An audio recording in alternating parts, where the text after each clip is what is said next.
I went in after the '84 season. Now we won the national championship. I went into Lavell and actually told him that I was quitting.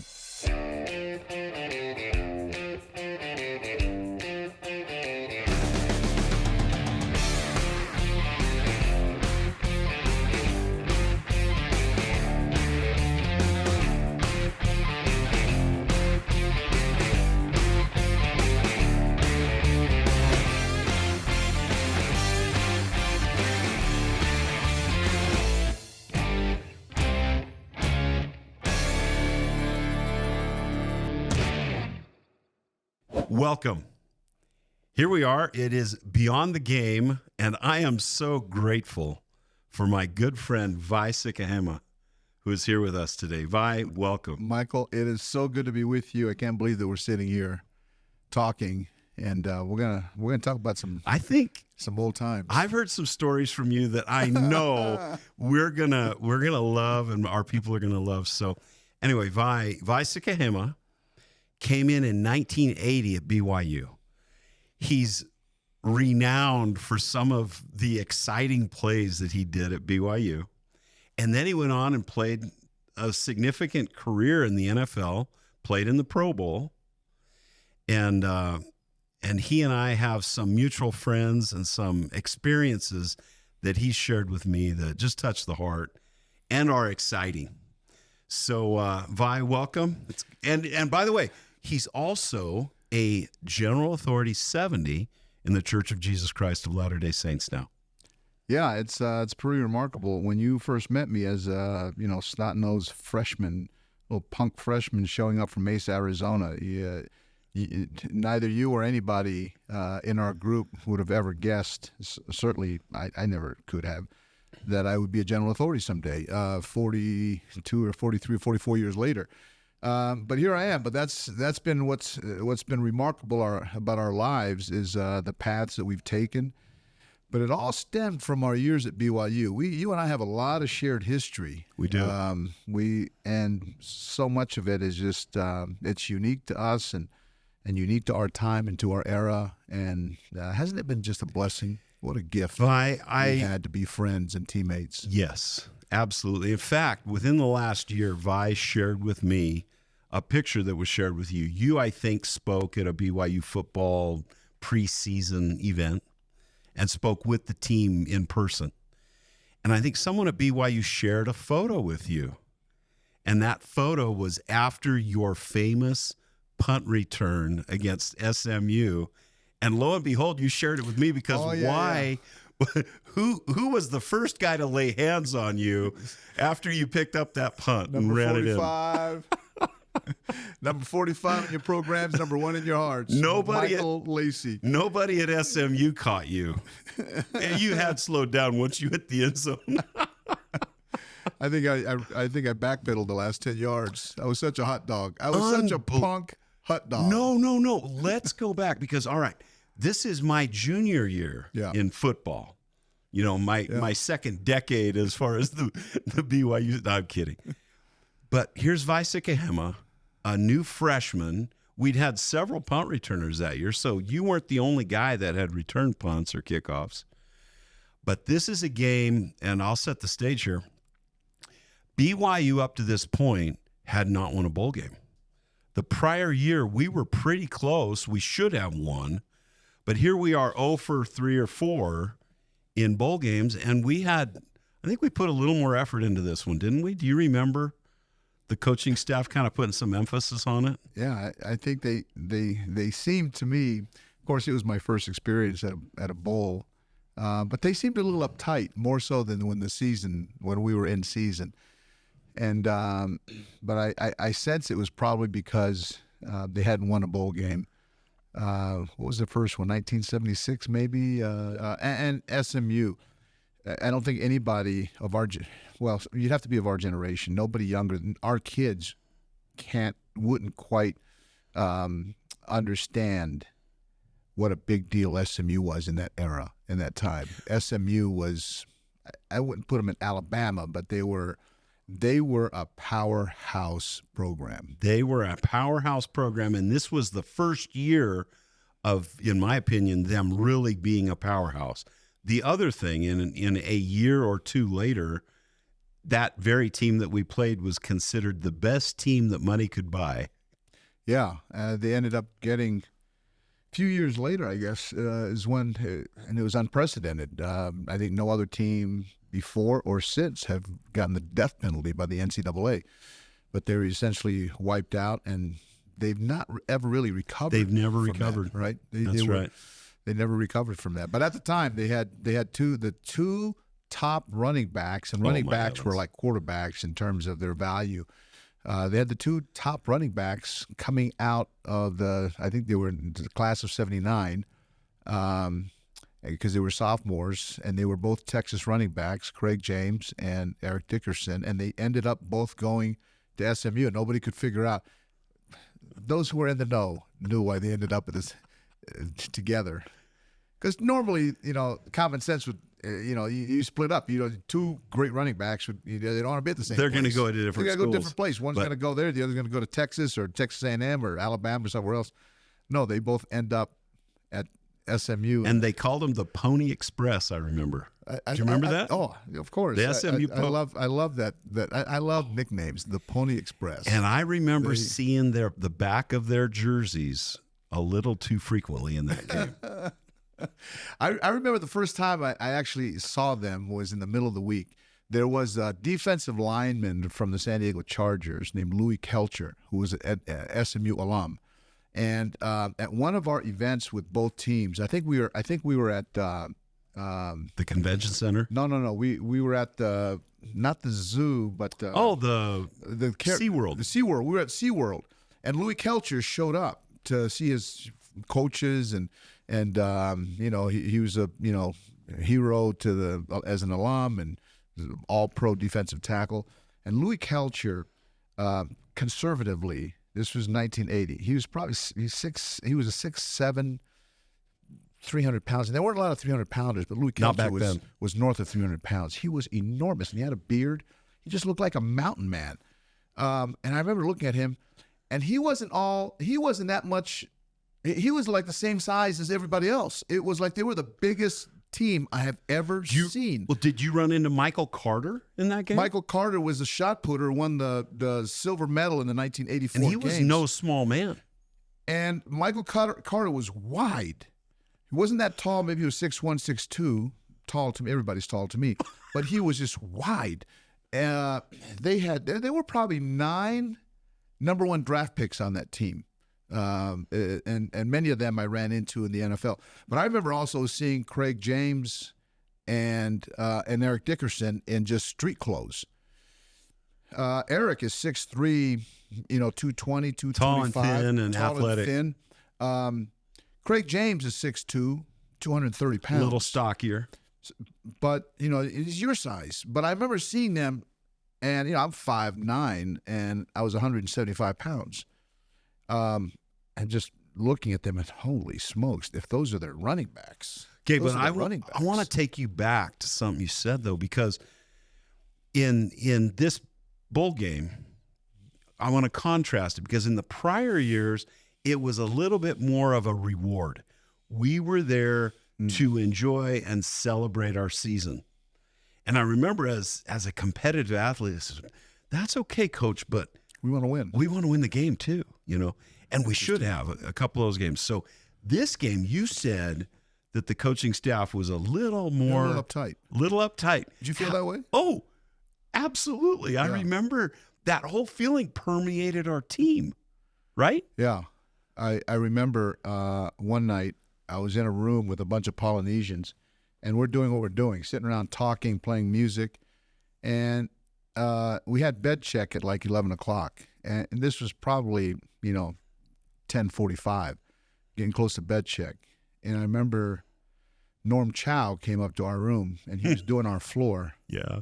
And I remember him, hey, you guys shut that music off, and you guys get to your rooms. Be in your rooms when I come, I thought, dude, chill out, man. It's 10:45. We still got 15 minutes. My room's down the hallway. I remember thinking, relax, man. We're just sitting around. Hey, by the way, it's Thursday, and we're 2 days away from game day. we need to be relaxed on Thursday. We're not going to have our game faces on, now, but that's how I felt. It was just, that sense that people were uptight. I'm gaining a greater appreciation or gratitude for this Mr. Sikahema now, because I remember that fog of frustration that we had, not during the week. I mean, we were determined, but we were a little more uptight, like Vai says. And then during the game, it was palpable. We were not the team we had been that whole season.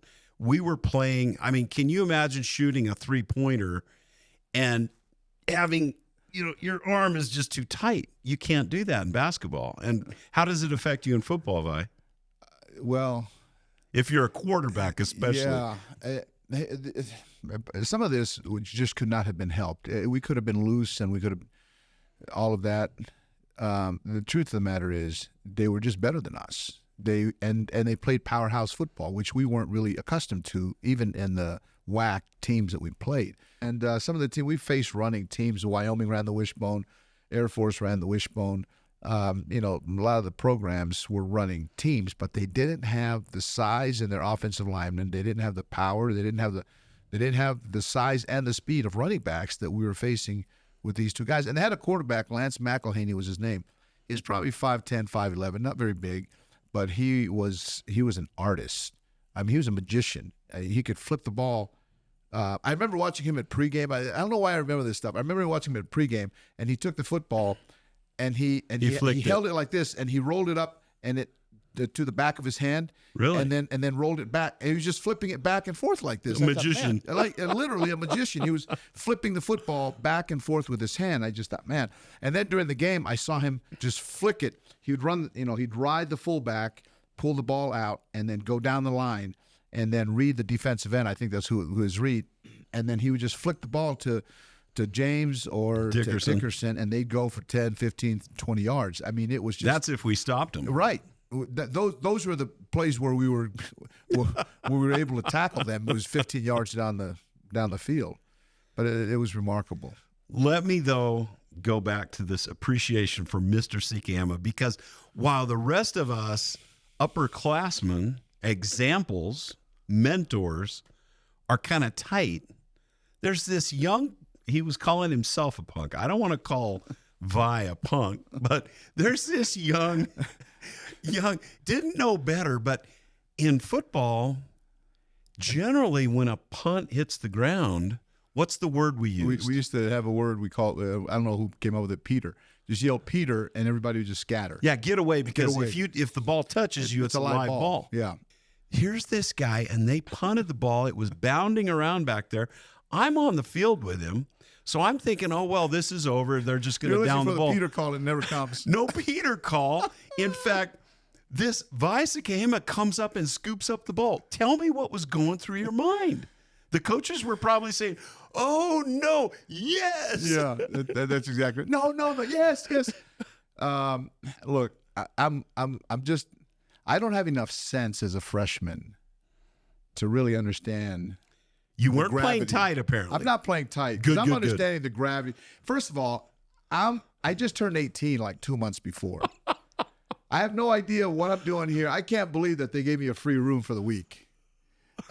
So I'm excited about that. I probably packed some of the towels from the hotel. I may have packed some in my bag because I can't believe I'm never going to stay like this in a hotel. This is the best I've ever lived. And so the game to me is this is just all, house money. And on top of that, we were down like 29-6. Oh, my heavens. It was not pretty. It relieved all of the pressure for me personally as a freshman, because I'm thinking I could do the stupidest thing here, and nobody's going to remember it because we're down. We're getting killed. It's already, yeah. We're already in a jam. What's the worst that can happen? That ball bounces, and first of all, when it bounced, the reason why I didn't call Peter, because the ball didn't bounce and roll. It rarely happens, but it hit the fat of the ball, and it just went right up in the air, like a basketball, like a jump ball. It didn't hit on its, on the corners, on the tips, and then rolled around. Right. It hit and bounced right up. And in that second, I'm standing 10 yards back. What I remember seeing is that the SMU players were relaxed. Like nobody in their right mind is going to come up and try to catch this ball and try to run with it. And I thought, here we go. High risk, high reward. So I go running up on it without yelling anything to anybody, and I caught it as it was just descending in mid-stride. And I'm not a fast guy. I'm not fast compared to everybody else that does what I do. But my gift, like I think you probably have a son that does this, I run just as fast sideways as I do straight ahead. And so Barry Sanders. My gift is that I can maneuver quickly in and out of, tight holes. And so I catch the ball, and I'm in mid-stride by my third step. And they're all flat-footed. And the only guy I got to beat now is a punter, and I cut back on him. And for the last 30 or 40 yards, I'm by myself. I think I laid him on his back for you. Did you? I'm kidding. But I think you, Tom Homo, Todd Shell, I had an escort. All of Bill Shefflin was on the field with us. I get to the end zone, and I remember from the 30-yard line in, all I was thinking was, how am I going to celebrate this touchdown? What am I going to do? And I remember that I'm not kidding you, Mike. This is how crazy and stupid I am. I remember that I remember watching a game years before of USC playing Notre Dame, and they had a kick return. USC had a kick return named Anthony Davis. I remember. His name was AD. He was about my size. He returned a kickoff 106 yards to open the second half. I remember that. First of all, who returns a ball that's 6 yards deep in the end zone, right? You keep Anthony it in Davis there. or Anthony Vai Davis Sikahema runs it back, and he goes 106 yards for a touchdown. When you get to the end zone, he fell on his knees, and he did this little shimmy thing on his knees. When I get to the end zone, that's all I could think about. I don't know why I thought of it. I got on my knees, and I just did this little war dance on my knees. And then, you guys all swarmed me. And as we ran off the field, somebody snapped the picture, and it's you, me, and I think Todd Shell, I think, is in the picture. I'm not sure that it's Todd, but I knew it was you. Might have been Mark Walker. Maybe Mark Walker. Not sure. But I saw the picture years later, and I sent it to you. I said, hey, look at this. Just scored my first touchdown in college. I'm a dumb freshman, and look who escorted me off the field, and it was you. And that was a sweet moment. But Vi, not only a sweet moment for you, but we had to break the ice. And I don't think the ice was fully broken when you scored that touchdown because, hey, it's just a freshman doing a freshman type thing. And it's 29-13 now. So, but it gave us, it got us closer. And at the time, I think, and maybe you felt this way, Mike, no one, maybe Jim McMahon was the only guy that thought that we had a chance. But the rest of us were thinking, let's just save face. Let's just save face. Let's not make this a blowout. Let's just stay within 2 or 3 touchdowns of them because we still have another half to go. Yeah, right. That was realistic. And yours was in the first half. Mine was in the first half, early second quarter, and I think Clay Brown. I don't remember Clay Brown's touchdown was the first one that put us on the board, or he scored another one. But we came back in the second half, and it was more the first. It was just pounding us into the ground. Until Jim McMahon in the last 3 minutes did what Jim McMahon does. Do you remember that moment when it was 4th and 10 near midfield? When Jim came running off the field. He did. Let me share this with you. He was yelling at Lavell and Doug Scoville. I don't remember him running off the field. I remember him staying out there because we're sending the punt team in. So I'm he didn't come off the field, but I remember he made some steps towards the field, and he was just screaming at the top of his lungs. And we won't repeat what he said, but he was in essence yelling, "Are you guys giving up? Are you guys giving up? Because I'm not giving up. I'm not giving up, and I'm not coming off the field." But he was yelling this as he was coming towards them. He never came all the way off. And the field. I was right behind Doug Scoville, our offensive coordinator, and Lavell Edwards, and they kind of looked at each other and shrugged, They did, and then we called a timeout. We've talked about this before, but that timeout was critical in that game. We needed it. Yeah. As events flowed, it was just crazy. But Jim wouldn't relinquish the field. Coaches called timeout, get the punt team off the field, put the offense back on, and all of a sudden the ice that Vai Sikahema had started to crack was broken. When you think about that SMU game, without special teams and special plays on special teams, what happens? We don't win that game. Gary Zahner was, in fact, he was so good. He left in 1981. The next year, he coached one more year, and then he went with Doug Scoville to San Diego State. But he ended up coaching in the NFL for lots of years with lots of teams. But he spent considerable amount of his time, his career in the NFL. And I would see him, by the way. I was still playing when he came into the league, and I would run into him, and he would tell me, he would always ask me, "Remember your rules?" Remember your rules was, as a punt returner, he's the one that told me, stay on the 10-yard line. When they're on the midfield, stay on the 10. Don't drift back. Anything over your head, let it go into the end zone. We take the ball at the 20. If you can make a decision whether to catch it, make a move, field the ball, always field it cleanly. But if there's people around, wave your hand and fair catch. All these rules, it made me rehearse it to him over and over as a freshman because he wanted to be sure that I knew what was going on. So even now, I'm in the NFL and I'm playing in the league, and I've been to a couple Pro Bowls. He'd see me on the field. You remember your rules? I'd rehearse them to him. Yes, sir. 10-yard line. Don't drift back. Let it go. It's over my head. Never pick up a bounding ball. Right. Don't pick up a bounding ball. Stay away. Yell, Peter. Help us out. This was my junior year, and I was frustrated that I wasn't playing in the offense. And so I was frustrated you weren't at one of our running backs. And I regarded every punt, every kickoff as a carry or a catch. So I never fair caught the ball. Even when it was in traffic, I would catch the ball, and I was trying to I remember I'd get into yelling matches with Mike Holmgren and Norm Chow about my playing time. And I'm telling you, when I tell you I was a punk kid, even after my mission coming back, and I felt like I should have been playing. And I remember yelling at them, telling them, "You guys have no idea what you're doing. Every special teams coach in the WAC is scared to death of me. What do you think I would do to defensive coordinators? I would scare them. My presence on the field, they got to account for me. Don't you understand that?" And they just look at me like, "Are you nuts? Yeah, you're out of your mind." But that's how I felt. Mike, here's the incredible thing. But you reveal something about confidence, because it wasn't. I never saw you as egotistical. Really? No, I never saw you as egotistical. I saw you as confident and competent.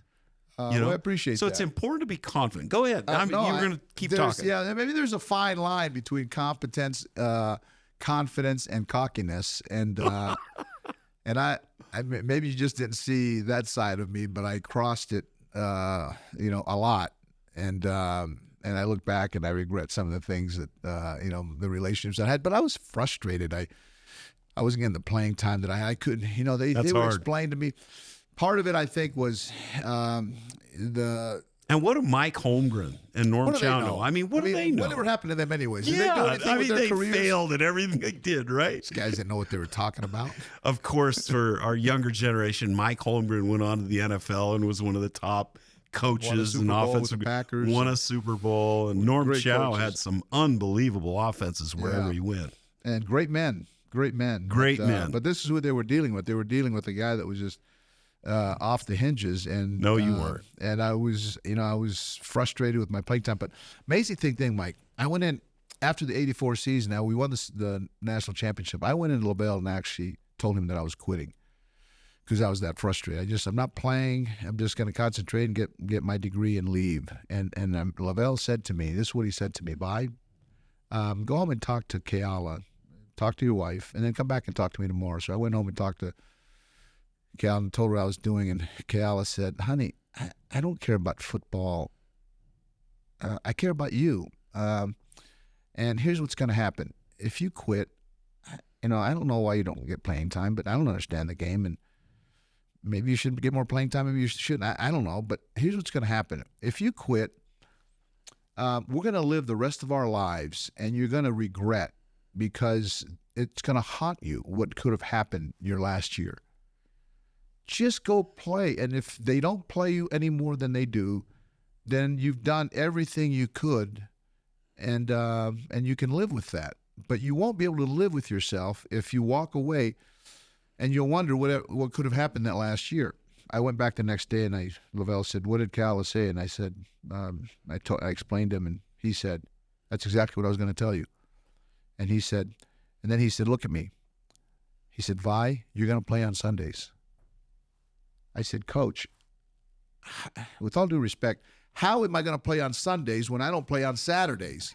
Who thinks they're going to go play in the NFL when they don't even get playing time on?" And he said, "Because you have a unique gift," and he was talking about returning punts specifically.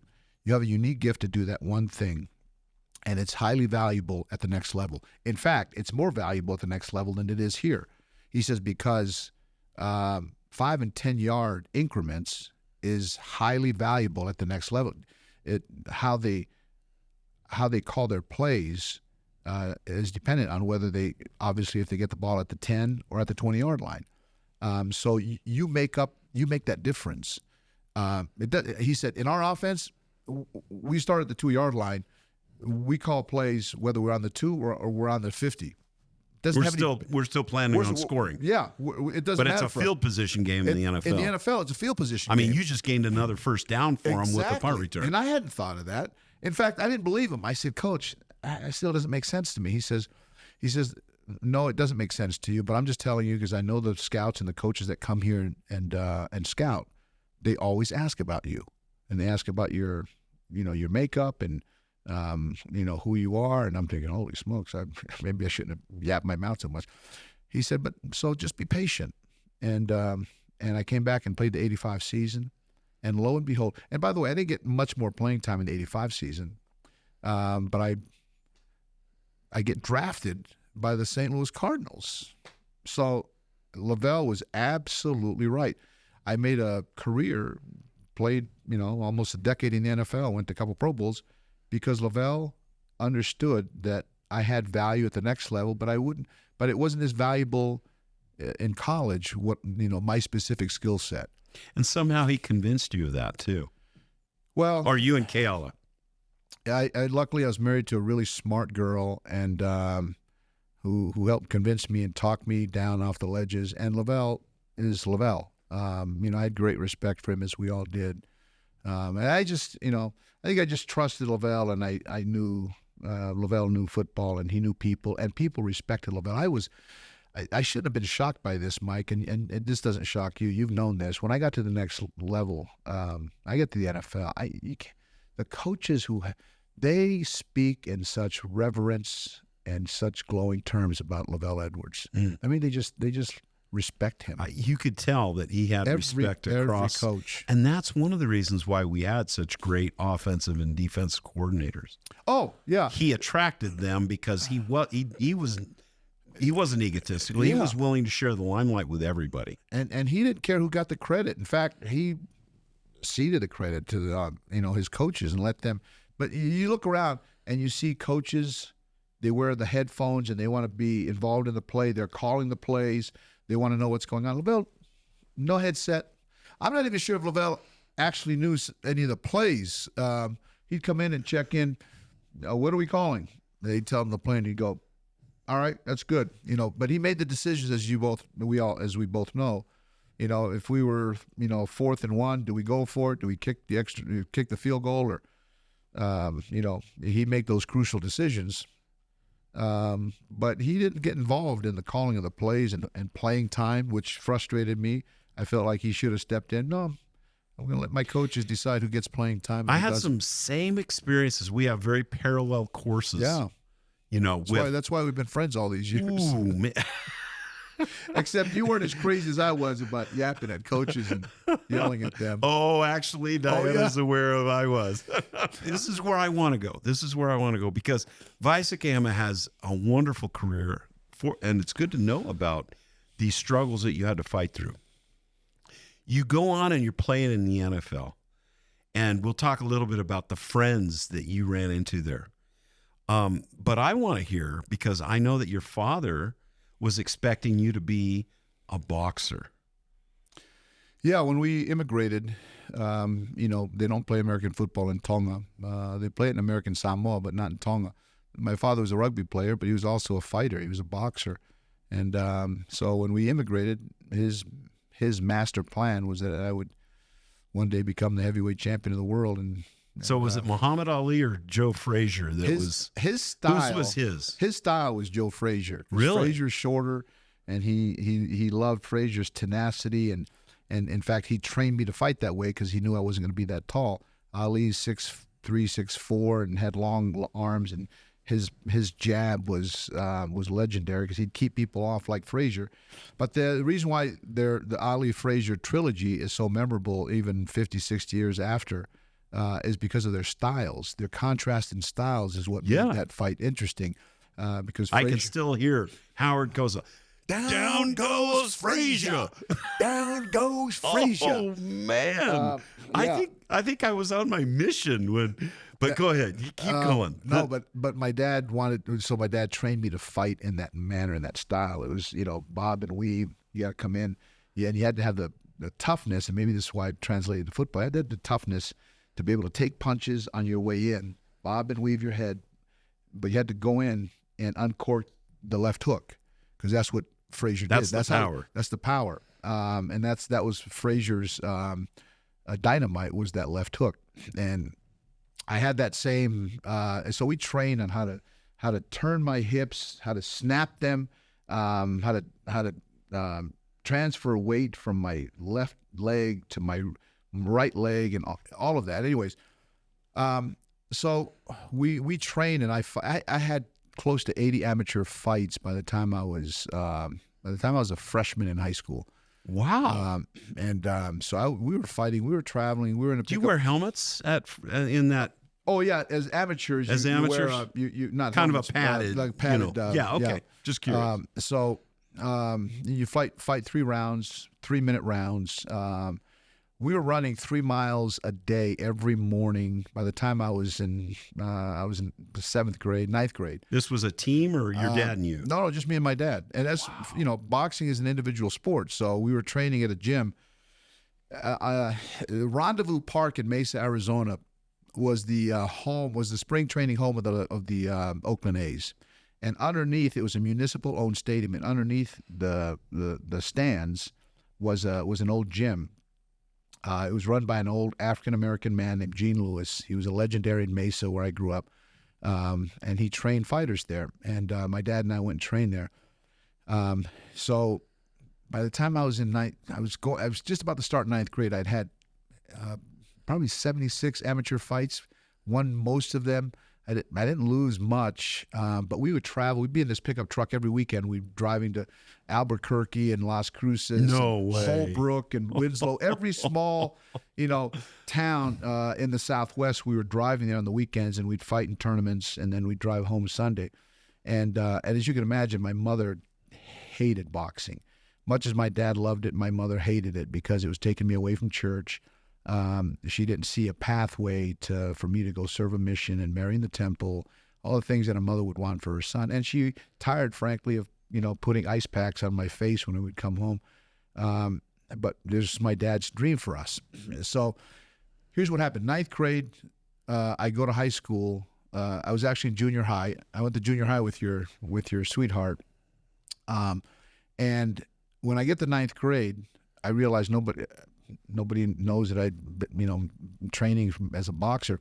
But one day I'm in the gym getting ready for PE, and the coach walks by, and he sees me, and I'd taken my shirt off, and I think he walked by and looked at me, and he doesn't know me, other than I'm in his class. But I've been training 2.5 hours every evening, running 5 miles every morning. I didn't look like a 14-year-old kid. Mm-hmm. Right? I looked like an 18-year-old. My body looked like an 18-year-old body. He stopped and he said, "Son, why aren't you playing football?" I said, "I've never played, sir." "Would you like to play?" "Yes, sir." "Come with me." He walks me down the hallway, issues me equipment. You have so cleats? Begins the illustrious career of Vai Sikahema. And that's how I started playing football. I started playing football, and I found it was, I know at that time I needed team sports because I've been doing this on my own for the last 7 years of my life. How'd your dad feel about that? And my dad hated it. But when I came home and I told my mom, "Mom, I'm going to play football," my mom says, I don't need to play football. And then I said, Mom, it's after school. She goes, what? After school? Well, then you wouldn't be able to go to the gym. I said, yeah, exactly. And she said, when your dad gets home, I'll explain to him. So my dad comes home, and my mom says, You're playing your parents against each other. I'm telling you, my mom says, Lonnie, part of the U.S. Education system is that kids have to choose a sport. And he's chosen football. It's in the afternoon. My dad said, well, we got boxing. He said, no, there's no boxing. He's got to be in school. And my dad, how long is this going to be? I said, the fall, I guess. And my dad, my dad was all upset, but he knew that, we were here to go to school. But my mom saw this as a path to get out of boxing. And I never went back to boxing when I started playing football. Oh, yes, you did. And, well, until much, much later. But yeah, I attribute it to the prayer of a mother. My dad had been inactive in the church since we came from Tonga. He drifted away from the church, and so he wasn't active in our faith. And men in my wards that we lived in conferred the Aaronic priesthood on me and my younger brother, and all the offices. We were ordained by men in my wards, and my dad wasn't active. And my mom didn't want that life for me. And she went every Saturday to the Mesa Temple. Every Saturday, Mike, without fail. And I learned later as an adult, she said, I went to the temple pleading and begging the Lord to help me find a way for you to get out of boxing, because it wasn't a path that I wanted my son. She said, and football was the way that the Lord answered my prayer. And so that's unbelievable. That's right? Sweet. The prayer of a mother. I'm telling you, the prayer, the faith of a faithful woman on behalf of her son and her children. The hand that rocks the cradle, as they say. Love it. So, yeah, I was disappointed. Well, yeah, years later I would go back. No, let me lead into this. Yeah. 'Cause my real father was a professional baseball player. Really? Minor leagues, but he was a catcher. And I was an avid baseball guy, Love the game. And grew up with it. I loved baseball, basketball, and football were my games. Yeah. And my parents were so disappointed. They thought, oh, you're going to be a major league baseball player. So disappointed that I chose football over baseball. But heck, in high school, it was more football exciting. was exciting. It's the king. Everybody On every wanted campus. to go to who's talking about going to the baseball game, Well, later you just go. Your wife Diana was a cheerleader at my junior high, so they don't have cheerleaders at boxing There matches. were nor right? baseball or games. baseball games. No. for some reason. So you and I chose. But we chose but right. you play football, and you get cute girls on the sidelines. You got the stands full of your friends and your peers and teachers. It's exciting. On a Friday night, lights are on, right? It's intoxicating. It was joyful and intoxicating, and it wasn't easy. The band doesn't come out for the baseball team. Never. They don't come out for wrestling. And those drums, on Saturday mornings or Friday nights before flag teams. So my father's a baseball player, and I know there's a lot of big baseball players. So I live in Northern California back then, and I remember the Oakland A's. I was a Giants fan, but the Oakland A's, they had Raleigh Mark Fingers. McGuire, Raleigh Fingers, Sal Bando. Yeah, Sal Bando. I mean, Rick, and then you've got Reggie Jackson. Oh, well, golly. Now you're talking about an unbelievable team. But later there's this guy, you had Jose Canseco. Yeah. How big is Jose Canseco? He looked like bigger he's than 6'4". He's about 6'4". Yeah. And He probably played at 230? 220, 230, but Not a by the small time man. I met him, he was probably 250. Really? He had been retired for How 10 did years. I'm thinking of Jose Canseco as a giant of a man. He's powerful. He has tons of home runs in the major leagues. Bash Brothers. And Mark McGuire. the Bash Brothers. And my friend Vai Sikahema, who isn't 6'4", is going to box against Jose Canseco. That made no sense to me. Tell me about Didn't make this. any sense to my wife either.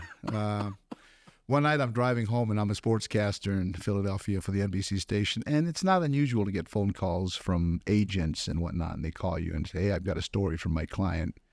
And they're trying to, pitch their stories to you.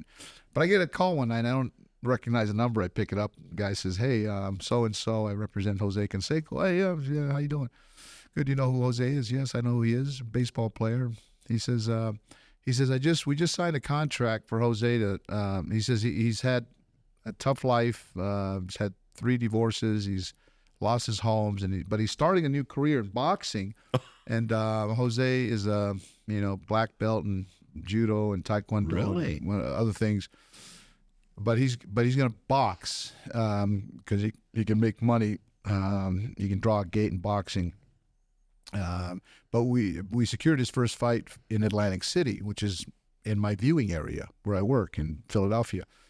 And I said, hey, great. I'd love to, talk to Jose. He goes, well, that's not what I'm calling about, although I would like for you to talk to him. I said, well, what are you calling for? He says, I'd like for you to fight him. And I said, really? As an opponent? He goes, yeah, we think he'd be a great opponent. I said, well, why do you think I would fight him? He says, well, a couple reasons. One, you're a former athlete, so you're probably in pretty good shape. 2, you work in local television, so you can help promote the fight in your viewing area. And he says, and the last thing is that it's really important for Jose and for us and his team for him to start his career with a win. And that last one, that turned the knob for you, man. That last one, I said, ooh. I said, yeah, that's going to be. I said, all due respect, I don't know, I forget the guy's name. I said, look, I'm not telling you that I'm going to do this, but if I do this, it's not going to be good for him. He's not going to win. He says, well, how big are you? I said, I'm 5'9", probably about 200 pounds walking around. I can fluctuate my weight 10 pounds. He says, well, my guy is 6'4", 250. And I said, yeah, I think I knew that. And he's a big guy. He covers sports. He says, and why do you think you can beat my guy? I said, look, I used to box. And I said, and I was trained specifically to fight big men. And I had a pretty good career. He goes, when did your last fight? I said, I don't know, maybe 30 years ago. I was, 15. He said, well, that's a long time ago. I said, I know, but I'm just telling you, I used to do it, and I was pretty good. And I love this. And I said, has Jose ever fought in a ring? And he says, no, but he's done taekwondo. I said, no. I said, with gloves. He says, well, no, he hasn't. But I said, with all due respect, boxing is a different animal because those gloves will feel like bowling balls in the 3rd round. And when they start feeling heavy and you drop them, then he's in trouble. It's over. He said, but the size differential is enormous, which is part of the reason why we wanted you to fight him. I said, that's not going to bode well for you. Now, Mike, you've known me for a long time. I am confident, and I walk the line of cockiness all the time, especially in sports. If you're challenged like that, of course. Yeah. So, anyways, I came home and I told my wife. My wife said, "Are you nuts? You're 40." At the time, I was 45. You're 45 years old. No, you're not getting in the ring. I said, "Honey, I used to do this when I was. I know you did, but trust me, honey. This will be so safe." Well, there's no guarantee it's gonna be safe. You're gonna get your head knocked off. And I said, "I promise you, it's gonna be fine." And I just thought it would be a good experience to me, running a marathon is nuts. 26 miles. Crazy. That's crazy to me. Just crazy. The body's not built to go 26.2 miles.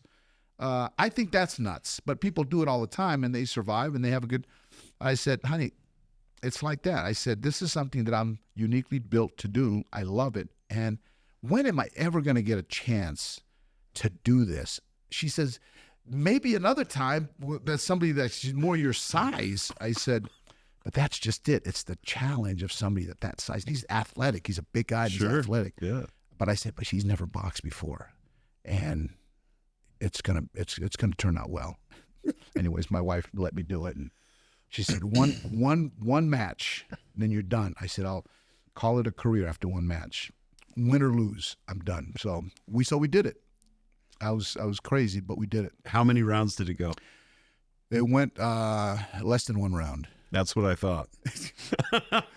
It went about 90 Did he lay a glove on you? He did. I mean, he threw punches, but I attacked him. My style of fighting is when the bell rings, charge him. And in fact, when I was a kid, my dad used to have a stick, think of a yardstick. And when I would spar, whenever I step back, even just a duck or, get away from a punch, he'd whack my calf. And, Pavlov's Tongan. And so his idea was we never retreat. We never, ever retreat.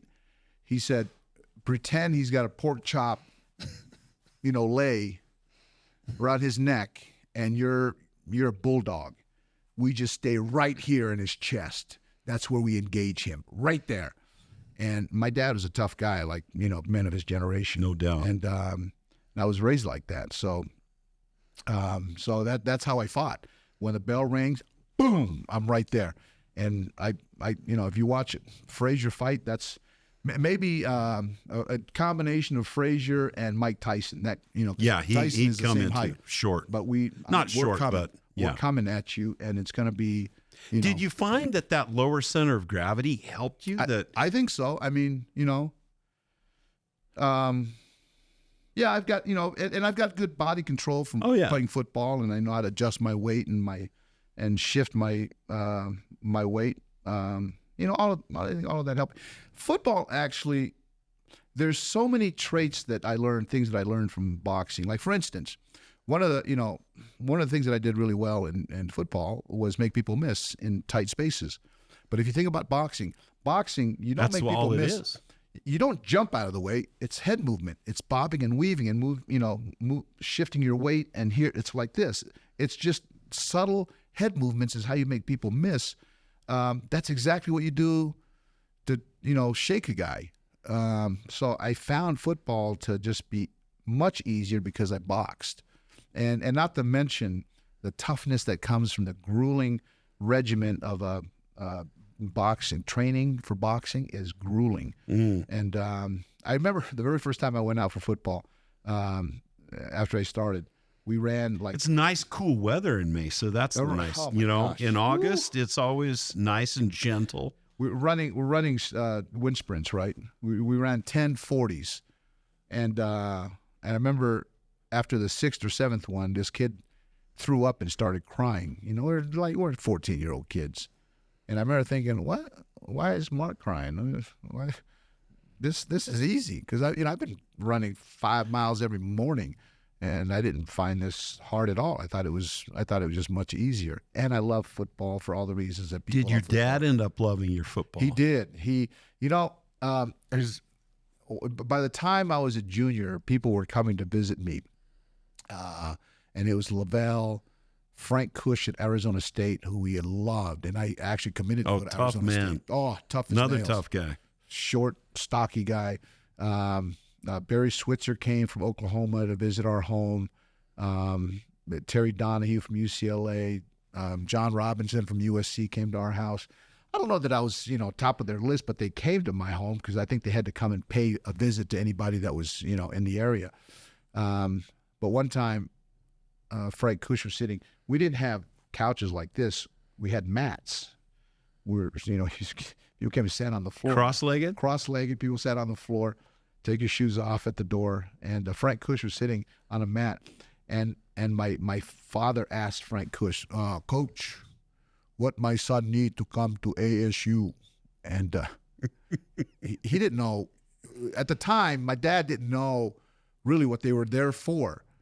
Why were they interested in? Why were they coming to? He understood football, but he didn't realize that they were going to pay for my school. And Frank Cush's response to my dad was, he needs a toothbrush. That's what he needs. and my dad didn't understand the translation because my mom explained to him, I'm like, what is toothbrush? What are you talking about, toothbrush? my mom says, no, he just means all he needs to bring is his toothbrush. Everything else is taken care of. Everything's taken care of. And and I never forgot my dad heard that and realized he had the light bulb over his head. And I remember he turned to my mom and he said, in English, in his broken English, "This is a beautiful country."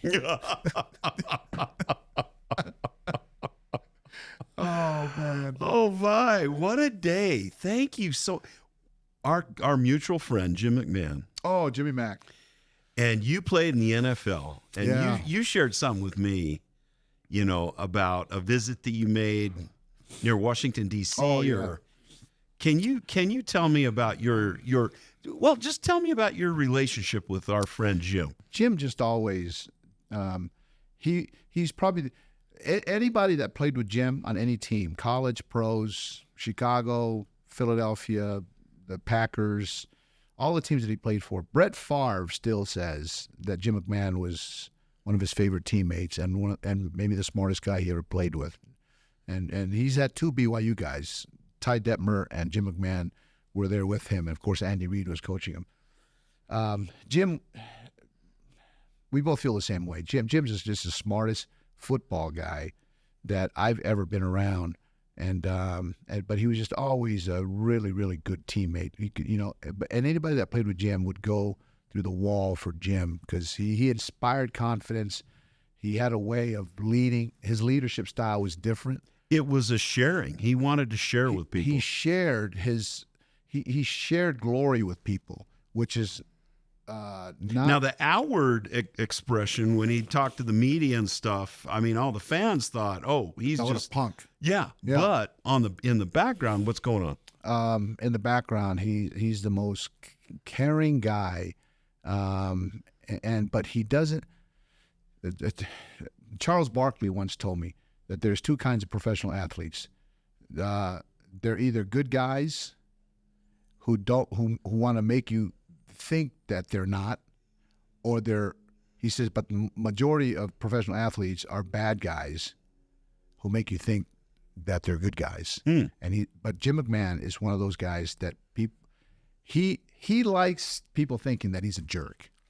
So here's what happened. I get to the Eagles, 1992 season, and he was there the year before, and in fact he helped facilitate getting me there. He was close to the head coach, Rich Kotite, and I get there. I sign with the team, and we're playing, and we're in the NFC East. So we go to Washington D.C. to play the Redskins, and on the train he asked me, "Hey, what you got plans while we're there? And you have anybody there come see you?" And I said, "No." He says, "All right, when we get there, go check into to your room and come down. Let's meet in the lobby at 7:00. So I come down, we meet in the lobby, and he hails a cab, and we get in the cab, and I said, "Where are we going?" He says, "We're going to go see one of our teammates." And I won't say the teammate because out of respect to him, but you know who it is.